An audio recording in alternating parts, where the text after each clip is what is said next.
నమస్తే. శ్రీ మాత్రే నమః. శ్రీ గురుభ్యో నమః. మనకి ఖగోళంలో ఎప్పుడూ చెప్పుకుంటున్నట్టే గ్రహాలు తమ తమ పరిధిలో ముందుకు వెళ్ళడము అంటే సంచారం చేస్తూ, మళ్ళా ఒక్కొక్కసారి వెనక్కి వస్తూ, మళ్ళా ముందుకు వెళ్తూ ఉంటారు. అంటే ఈ గ్రహ సంచారాలు ఎందుకు అలా చేస్తుంటాయి అంటే గనక, ఇది ప్యూర్‌లీ మనకి మానవుల యొక్క పూర్వజన్మ కర్మను అనుసరించి ఆయా ఫలితాలను ఇవ్వడానికే ఇటువంటి గ్రహ సంచారాలు జరుగుతాయి అనేది మన జ్యోతిష శాస్త్ర ప్రకారం చెప్పబడింది. అయితే ఈ ఒక్కొక్క గ్రహము ప్రతి మనిషి మీద తనదైన కర్మ ప్రభావాన్ని మనుషుల యొక్క ఆహ్, అంటే పూర్వకర్మలను అనుసరించి ఏ ఫలితాన్ని, ఏ సమయానికి, ఏ స్థానం నుంచి అంటే మనకి జ్యోతిష శాస్త్రంలో 12 స్థానాలుంటాయి.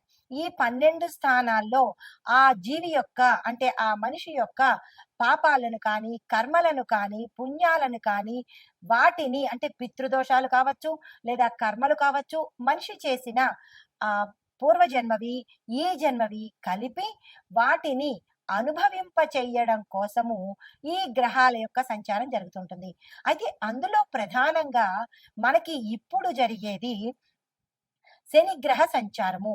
మోస్ట్ పవర్‌ఫుల్ ప్లానెట్ అన్నమాట. దాంతో పాటు అన్నీ అనుగ్రహించే ఆహ్, మంచి గ్రహము శని గ్రహము. అనగా శని భగవానుడు ఆయుష్‌నిస్తాడు, ఆరోగ్యాన్ని ఇస్తాడు.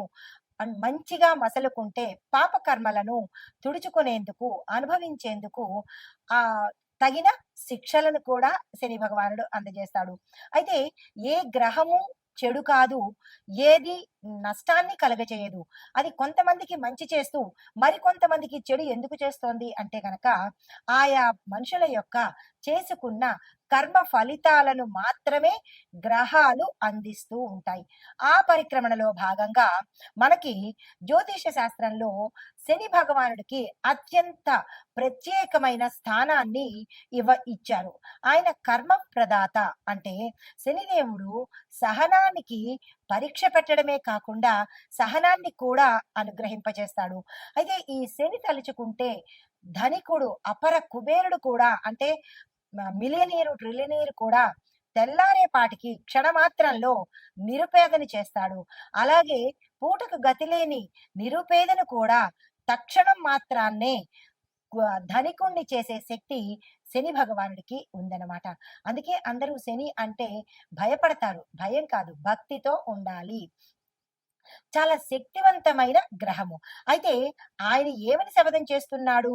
ఈ మే నెలలో తన సంచారము అంటే మార్చి 29న శని భగవానుడి యొక్క సంచారము మనకి ఆహ్, మేషం నుంచి మొదలైంది. అయితే ఇప్పుడు మరలా వెనక్కి వెళ్ళి తిరిగి మళ్ళా తిరోగమన దశలో 138 రోజుల పాటు ఆహ్, గ్రహాల అంటే కొంతమందికి అంటే కొన్ని రాసుల వాళ్లకు చుక్కలు చూపిస్తాను అని శపథం చేసి మరి వస్తున్నాడు. ఎందుకు అలా అంటున్నాడు? ఎందుకు చుక్కలు చూపిస్తానంటున్నాడు అంటే, ఆయా జాతకులు అంటే ఆ రాసుల వాళ్ళు, ఆ నక్షత్రం వాళ్ళు గత జన్మ పాప కర్మలను తుడిచేందుకు ఈ సమయంలో తన తిరోగమన సమయంలో చాలా ఇబ్బందులకు గురి చేయబోతున్నాడు. ఆ రాశులు ఏంటంటే కనుక మేషరాశి, మిథున రాశి, సింహరాశి. అంటే మిగతా రాశులకు కూడా ప్రభావం ఉంటుంది. కానీ ఈ మేష, మిథున, సింహరాశుల వాళ్లకు చాలా చాలా చాలా గడ్డు కాలము, చాలా కష్టాలు పడవలసిన సమయము ఈ 138 రోజుల పాటు. అయితే క్లుప్తంగా చెబుతాను మేషరాశి వారికి, మిథున రాశి వారికి, సింహరాశి వాళ్ళకి. మరలా నేను చాలా ఏ ఏ రంగాల వాళ్లకు ఎలా ఉండబోతోంది అని చాలా వివరంగా మీకు తెలియపరుస్తాను. అయితే ముందుగా మేషరాశి వారికి ఈ శని తిరోగమన సంచారం వల్ల జాతకులకు విపరీతమైన కష్టాలను ఇవ్వబోతున్నాడు. ఏ పని చేసినా అవ్వకపోవడము, విఘ్నాలు కలగటము ఇలాంటివి చాలా కష్టకాలము, గడ్డు కాలము ఈ మేషరాశి వాళ్ళకి. ఎటువంటి పరిష్కారాలు కూడా లేనటువంటి కష్టాలను, ఇబ్బందులను 138 రోజుల పాటు ఇవ్వబోతున్నాడు. దీంతో పాటు కష్టాలతో పాటు ఆరోగ్యము కుటుంబ సమస్యలు అంటే విపరీతమైన ఆరోగ్య క్షీణత, కుటుంబ సమస్యలు, జీవితం అంతా అంటే ఈ 138 రోజుల పాటు తమకి తాము ఈ జీవితం వృధా అనుకునేలాగా ఈ మేషరాశి వారి మీదకి తీవ్రమైన ఒత్తిడిని తీసుకురాబోతున్నాడు. తర్వాత మిథున రాశి వారికి కూడా ఈ తిరోగమన సమయంలో 38 రోజుల పాటు తీవ్రమైన కష్టాలు పడనున్నారు. ఈ సమయంలో వీరికి ఉద్యోగాల్లో ఇబ్బందులు, ఉద్యోగస్తులకు అయితే కెరియర్‌లో ఇబ్బందులు, కొంతమందికి నష్టాలు ఉండడము, తర్వాత జీవితంలో కొన్ని ఇబ్బందులు కలగడము, ఆరోగ్యపరంగా వీరికి ఎటువంటి ఇబ్బందులు లేవు కానీ మిగతా నష్టాలను కలగజేయబోతున్నాడు. జాగ్రత్తగా ఉండవలసిందిగా చెప్పడమైంది. అయితే కొంతమంది కొన్ని నక్షత్రాల వాళ్ళు అనగా మిథున రాశిలో ఉండే అన్ని నక్షత్రాల వాళ్ళకి ఇది వర్తింపదు. కొన్ని నక్షత్రాల వాళ్ళకి మాత్రమే ఈ కష్టాలతో పాటు అనారోగ్యాన్ని కూడా అందించబోతున్నాడు. జాగ్రత్తలు తీసుకోండి. తర్వాత సింహరాశి అంటే నేను ముఖ్యంగా 3 రాశుల గురించి ప్రత్యేకంగా చెబుతున్నాను. తదుపరి మరలా అన్ని రాశుల గురించి వివరంగా తెలియపరుస్తాను. అయితే సింహరాశి వాళ్ళకి ఈ శని తిరోగమనం వల్ల 138 రోజులు నష్టాలను, ఆస్తి నష్టాలు, ఆరోగ్య నష్టాలు, ఉద్యోగ నష్టాలు, తీవ్రమైన సమస్యలు, ఎక్కువగా ఇబ్బందులు పెట్టేటట్టుగా ఈ అంటే ఏ పని చేసేదానికి ముందుకెళ్లకుండా ఇంకా ఒకటని కాదు, రెండని కాదు తీవ్రమైన కష్టాలను ఈ 3 రాశుల వాళ్ళు ఎక్కువగా 138 రోజుల పాటు అనుభవించే దిశగా శని భగవానుడు ఛాలెంజ్ చేసి మరీ వస్తున్నాడు. దానికి తగ్గ పరిహారాలు, సూచనలు నేను చెప్తాను. మీరు భయపడకండి. ధైర్యంగా ఉండండి. మంచి కర్మలను చేసుకుంటే శని భగవాన్ నుండి ప్రసన్నం చేసుకోవడం చాలా సులువు. దానికి భయపడి మనం ఏమీ చేయకుండా ఉంటే, చెడు కర్మలు చేస్తూ పోతూ ఉంటే ఇంకా ఎక్కువగా ఇచ్చే ఒకటి దగ్గర 100 కష్టాలు ఇస్తాడు. కాబట్టి మీరు భయపడకుండా భక్తితో శని భగవానుడికి ఏం చేస్తే మంచిదో నేను చెప్తాను. ఆ ప్రకారంగా చేసుకునే ప్రయత్నం చేసుకోండి. అయితే ఈ శని భగవానుడు 138 రోజులు తన తిరోగమన సంచారంలో ఒక మనుషులకే కాదు చాలా రకాల వ్యవస్థల మీద తనదైన ప్రతాపాన్ని చూపిస్తున్నాడు. అయితే ముందుగా ఆర్థిక విభాగంలో ఎలాంటి ప్రభావము, ఆర్థిక విభాగం అనగా ఎకానమీ విషయంలో శని తిరోగమనము ధన భావంలో అనగా 2వ స్థానంలోను అంటే 2వ స్థానంలో ధనభాగం అంటే లాభాన్ని ఇస్తున్నాడు. తర్వాత 11వ భావంలో కూడా మంచి లాభాలను ఇవ్వబోతున్నాడు. అయితే ఈ దీనిలో భాగంగా కూడా కొంత ప్రతికూలతను అంటే మంచి ధనము, లాభము ఇస్తూ కూడా కొంత ప్రతికూలతను కలగజేస్తున్నాడు. దీని యొక్క ప్రభావము ఆర్థిక విభాగం మీద ఎలా ఉండబోతోందంటే స్టాక్ మార్కెట్ లో తీవ్రమైన ఒడిదుడుకులు అంటే బిఎస్సి, ఎన్ఎస్సిలలో అస్థిరత ఉంటుంది. స్థిరత్వం ఉండదు. అటు ఇటుగా కదులుతూ ఉండడము, ఒకసారి ఎక్కువ ఒకసారి తక్కువ, అనిశ్చిత, అస్థిరత 2 కలుగుతున్నాయి. అయితే విదేశీ పెట్టుబడులు ఎఫ్డిఐ క్షీణత చెందుతాయి అంటే తగ్గిపోతూ ఉంటాయి. తర్వాత రూపాయి విలువ డాలర్తో పోలిస్తే పడిపోయే అవకాశం కూడా ఈ 138 రోజుల్లో చాలా ప్రస్ఫుటంగా కనబడుతోంది. అయితే బడ్జెట్ లో వ్యయం ఎక్కువ అవుతుంటాయి అంటే ఎక్కువగా ఖర్చులు అయ్యే అవకాశము, ఆదాయము తక్కువ అయ్యే అవకాశము. అంటే మనుషులకే కాదు ఈ శని ప్రభావము దేశం మీద అన్ని రంగాల మీద పడబోతుంది అనమాట. అయితే దేశం మీద ఇలాంటివి పడబోతున్నాయి. దీంతో పాటు ప్రభుత్వానికి అప్పు భారము ఎక్కువైపోయే అవకాశం కనబడుతోంది. గోల్డ్, రియల్ ఎస్టేట్ మార్కెట్ లో కాస్త పెరుగుదల ఎక్కువ ఉండడంతో పాటు ద్రవ్యోల్బణ భయం కూడా ఈ సమయంలో కలగబోతోంది. అయితే బ్యాంకింగ్ రంగంలో కొన్ని మార్పులు, చిన్న చిన్న బ్యాంకులు విలీనమైపోతాయి అంటే చిన్న చిన్న బ్యాంకులన్నీ మర్జ్ అయిపోతాయి అన్నమాట, కలిసిపోతుంటాయి. అయితే దీనికి మనం సూచన ఏం చేసుకోవాలి అంటే కనుక ప్రభుత్వానికి విత్త వ్యవహారాలు అంటే డబ్బుతో కూడినటువంటి వ్యవహారాలు చాలా చేయవలసిన అవసరం ఈ సమయంలో ఉంది. నూతన పెట్టుబడుల మీద ప్రత్యేకమైన దృష్టి ప్రభుత్వం తెచ్చుకోవాలి. తరువాత రక్షణ విభాగం మీద ఎలాంటి ప్రభావము అంటే డిఫెన్స్ అన్నమాట. దీని మూలకంగా శని తిరోగమనంలో సైనిక స్థిరత్వ భవనాలను అంటే భావాలను ప్రభావితం చేస్తుంది. అంటే సైనికులలో స్థిరత్వ భావాలను కలగజేస్తుంది. దీని యొక్క ప్రభావం ఎలా ఉండబోతోంది అంటే గనక సరిహద్దు ప్రాంతాలలో అంటే ఎల్ఓసి LAC అంటే ఈ ప్రాంతాలలో అప్రమత్తత పెరుగుతుంది. అంటే ఆ ప్రాంతాలు చాలా అలర్ట్ అవుతాయన్నమాట. ఇప్పటికే అలాంటివి జరిగాయి.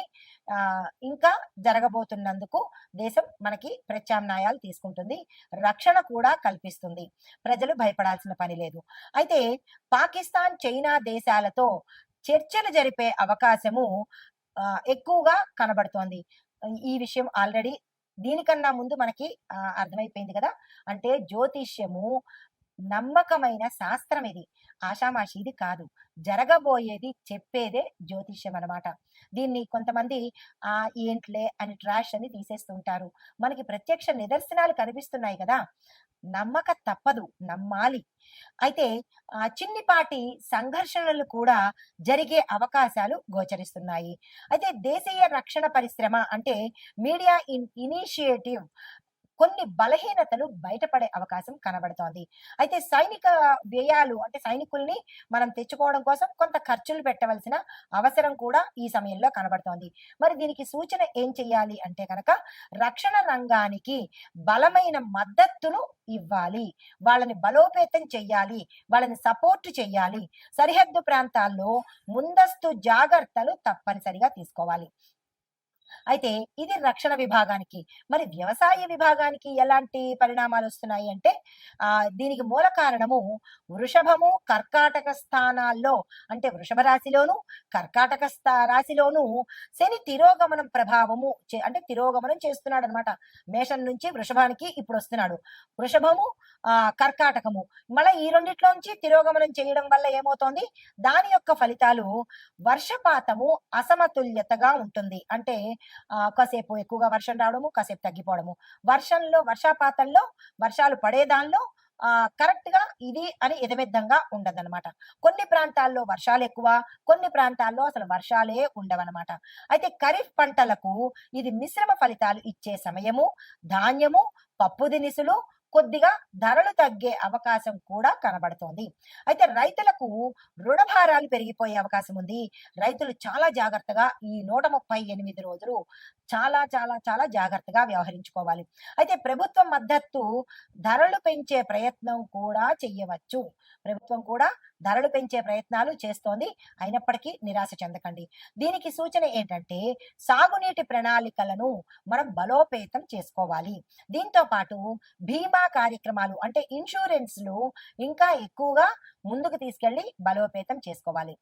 అయితే తర్వాత మనకి న్యాయ వ్యవస్థ మీద అంటే జ్యుడిషియరీ మీద ఎలాంటి ప్రభావం చూపిస్తోందంటే దీనికి మూల కారణం ఏమిటి అంటే శని తిరోగమనము న్యాయస్థానం సంబంధించిన స్థానంలో తన యొక్క ప్రభావము ఎక్కువగా చూపిస్తోంది. ఆ ప్రభావం మూలకంగా ఏం జరుగుతుంది అంటే కొన్ని కీలకమైన కేసుల తీర్పులు ఆలస్యం అవుతాయి. అంటే మోస్ట్ ఇంపార్టెంట్ కేసులు ఏవైతే ఉంటాయో ఆ కేసులు జాప్యం జరిగి డిలే అయ్యే అవకాశం కనబడుతోంది. కొన్ని సంచలన తీర్పులు హై ప్రొఫైల్ కేసెస్ ని జాతీయ చర్చకు దారితీస్తాయి.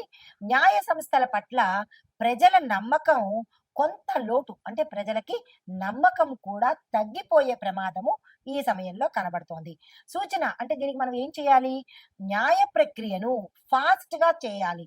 అంటే దీన్ని కొన్ని సంవత్సరాల పాటు అలా పొడిగించకుండా గతంలో అనేవాళ్ళు అట్లాంటి నానుడి ఇప్పుడు చెయ్యకుండా ఈ కేసు వచ్చిందంటే దాని పరిణామము అంటే ఆ కేసుని త్వరితగతిన క్లోజ్ చేసేటట్టుగా చేస్తేనే ప్రజలకు న్యాయ వ్యవస్థ మీద నమ్మకం పెరుగుతుంది. తర్వాత ఈ నమ్మకం పెరగడం కోసం తక్షణ చర్యలు తీసుకోవాలి. తర్వాత వాతావరణం మీద ఈ శని ప్రభావం ఎలా ఉండబోతోందంటే ఈ శని తిరోగమనము వాతావరణం మీద కూడా తీవ్రమైన ప్రభావాన్ని చూపిస్తున్నాడు. అవి ఎలాంటి ప్రభావాలంటే కనుక అకస్మాత్తుగా మిడిమిడి వర్షాలు పూర్తిగా కూడా కాదు, సగం సగం వర్షాలు, అటు ఎండ ఇటు వాన రెండు కలిపి ఉండేటట్టుగాను, పశ్చిమ మరియు తూర్పు తీరాల్లో తుఫాన్లు వచ్చే అవకాశం చాలా ఎక్కువగా కనపడుతోంది. అయితే కొన్ని చోట్ల తీవ్రమైన వడగండ్ల వానలు కూడా పడే అవకాశం కనబడుతోంది. హిమాలయ పరిసర ప్రాంతాల్లో, నార్త్ ఇండియా ప్రాంతాల్లో మంచుగడ్డలు ప్రవాహంలాగా వచ్చే అవకాశం కూడా కొన్ని చోట్ల కనబడబోతోంది. జాగ్రత్తలు తీసుకోండి. అయితే కొన్ని రాష్ట్రాల్లో ఉష్ణోగ్రతలు సాధారణ స్థాయికి మించిపోయి వస్తాయి. 44ని దాటి 50ని టచ్ చేసి 51 దాకా వెళ్ళే అవకాశాలు కూడా కొన్ని చోట్ల కనబడబోతున్నాయి. జాగ్రత్తలు తీసుకోండి. అయితే మరికొన్ని చోట్ల స్వల్ప భూకంపాలు కూడా వచ్చే స్థాయి కూడా ఇక్కడ గోచరిస్తోంది.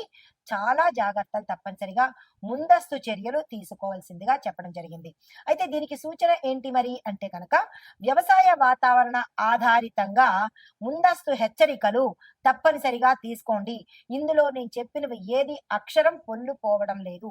ఎందుకు అంటే ఇది శాస్త్రపరంగా తీసుకొని చెప్పినవే తప్ప ఆషామాషిగా చెప్పిన విషయాలు ఇందులో ఒక్కటి కూడా లేదు. కాబట్టి చాలా జాగ్రత్తలు తీసుకుని దానికి తగ్గ సూచనలు చేసుకోండి. అయితే ఎక్కడికక్కడ ప్రభుత్వం కానీ, ఆయా ప్రాంతాల్లో ఉండే నాయకులు గాని హెల్ప్ డెస్కులు ఏర్పాటు చేయండి. తరువాత సామాజిక రాజకీయ స్థితి ఎలా ఉండబోతోందంటే సోషియో పొలిటికల్ సిచ్యుయేషన్స్, దీనికి మూల కారణం మన శని భగవానుడే. ఆయన ఏం చేస్తున్నాడు అంటే ఎక్కువగా వీటి మీద, ఈ దీని మీద సామాజికంగా ఎక్కువ ప్రభావాన్ని చూపించబోతున్నాడు.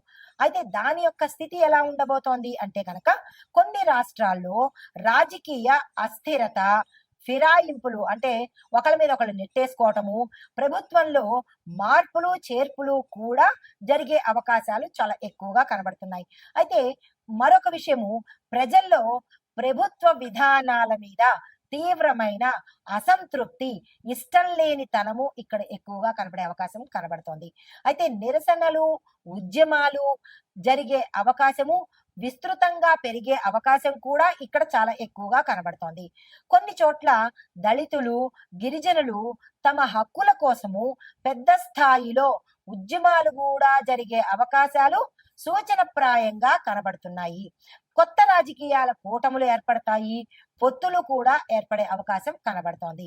అయితే మరి దీనికి సూచన ఏం చేయాలి అంటే కనుక ప్రజల సమస్యలను తక్షణమే ఆలకించాల్సిన అవసరం తప్పకుండా ఉంది.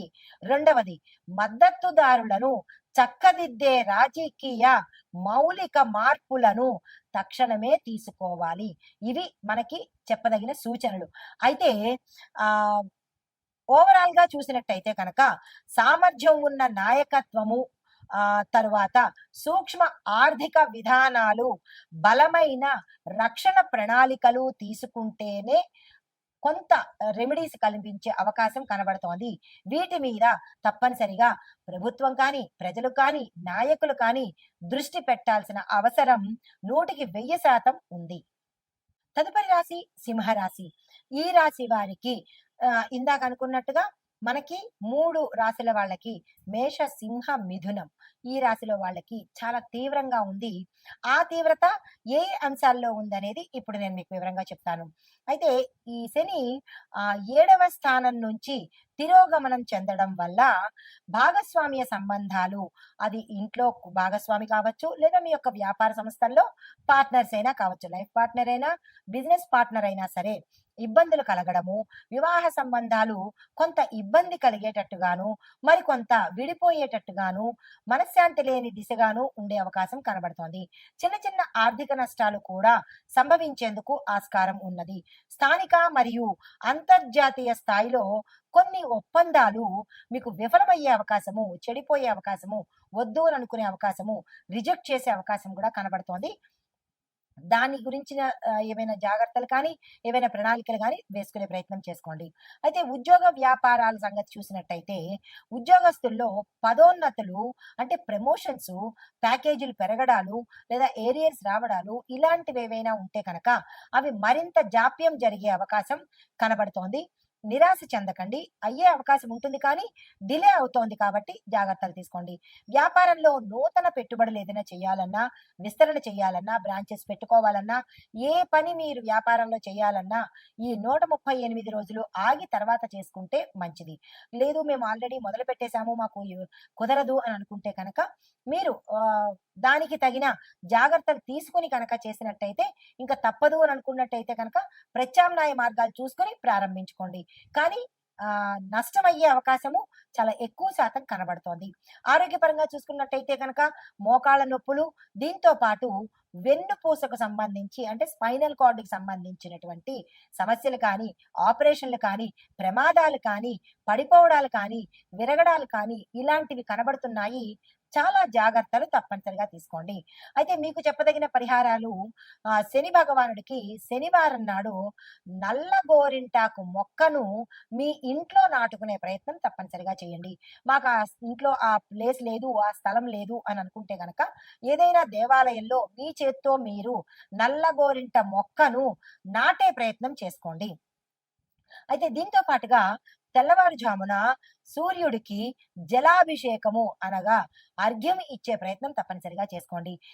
ఇలా చేయడం వల్ల కొంత సానుకూలమైన ఫలితాలు పొందే అవకాశం గోచరిస్తోంది. ఇది ఈ రాశిలో ఉండే వారికి చెప్పదగిన గోచార రీత్యా ఫలితాలు, పరిహారాలు, సూచనలు.